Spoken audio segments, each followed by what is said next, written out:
সারা দেশে গ্রীষ্মের তাপদাহ চলছে। এ অবস্থায় ঢাকা শহরে গরম চরম অবস্থায়।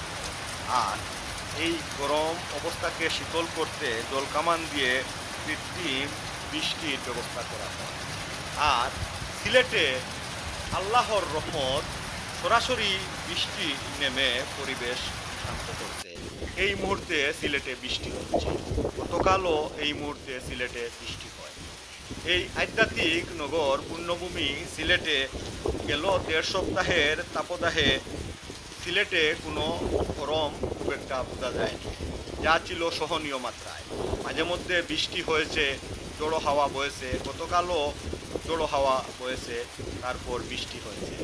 এই জড়ো হাওয়া বা শীতল আবহাওয়ায় সিলেট খুব শান্ত পরিবেশ বিরাজ করছে। মানুষজন খুব আরামে দিনাতিপাত করছে, তাপদাহ নেই সিলেটে।